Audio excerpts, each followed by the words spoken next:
Good afternoon. This is cause number 2021-57519 in the interest of Arabella Rose Johnson. All parties, please raise your right hands to be sworn. You solemnly swear to tell the truth, the whole truth, and nothing but the truth, so help you God. Yes. All right, ma'am, please state your name and your relationship to the child. Sierra Taylor, and I'm her mother. All right, and representing the state of Texas. Luis Rutledge.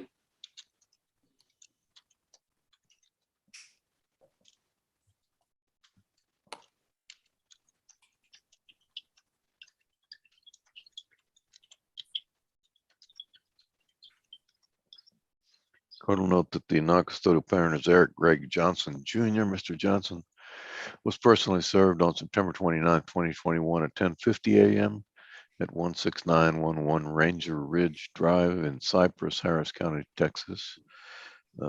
He has not filed an answer. Is that correct, Mr. Regla? That's correct. He was given further notice of this Zoom hearing by certified mail return receipt requested, and it was delivered on December 13th, 2021. Oh, hold on. It was unclaimed and returned to sender. Is that correct? That's correct, Judge. All right. We will, and he's not checked in today, so we'll proceed by default.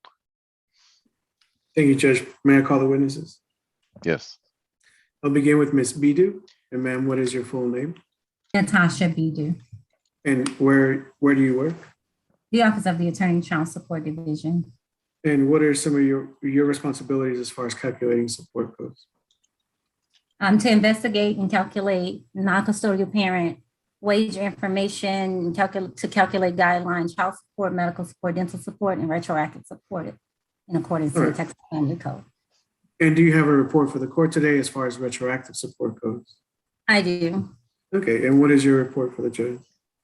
The total retroactive child support, hang on 1 second. Your Honor, for the majority of the time for 1 year, the non-custodial parent did work, and that was during the year of 2019, and retroactive child support was calculated at a total of $4,947. And then for those other months that he was unemployed, the retroactive came up to $9,389 for a total judgment of $14,336 to be paid back at $150 per month beginning February 1st, 2022. Okay, so going back to September 8th of 2017, it was just the 1 year in 2019 that That's we have correct. wage information? Okay. That's correct. All other calculations are based on a minimum wage presumption. Okay, and for current support, that's going to be based on minimum wage going forward, is that correct? That's correct as well.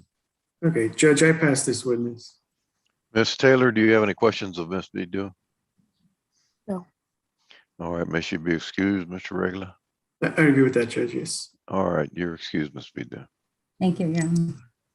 Thank you, Natasha. And next, I'll call the mother in this case. What's your full name, please? Sierra Renelle Taylor. All right, and you heard the testimony by the child support officer just now, correct? Yes. And did you agree with all her calculations as far as retroactive support goes? Yes. Okay, and you and the father in this case have one child together, Arabella Rose Johnson. Is that correct? Yes. Okay, and you would agree with the court that the court should appoint you as joint managing conservators with the father and have a geographic restriction where you can move to. Is that correct? Correct. And you're fine with the standard possession order being granted for the father in this case? Correct. You're actually carrying the health insurance and dental insurance at this time. Is that right? Yes.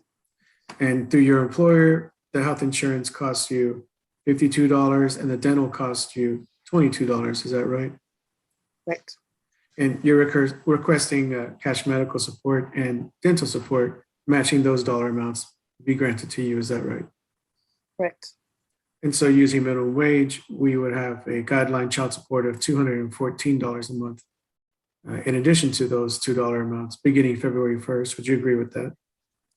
Correct. Yes. Okay. All right. And do you believe that all these things are in the best interest of your child? Yes. And you ask the court to approve this default order. Yes. And Judge, I'll pass the witness.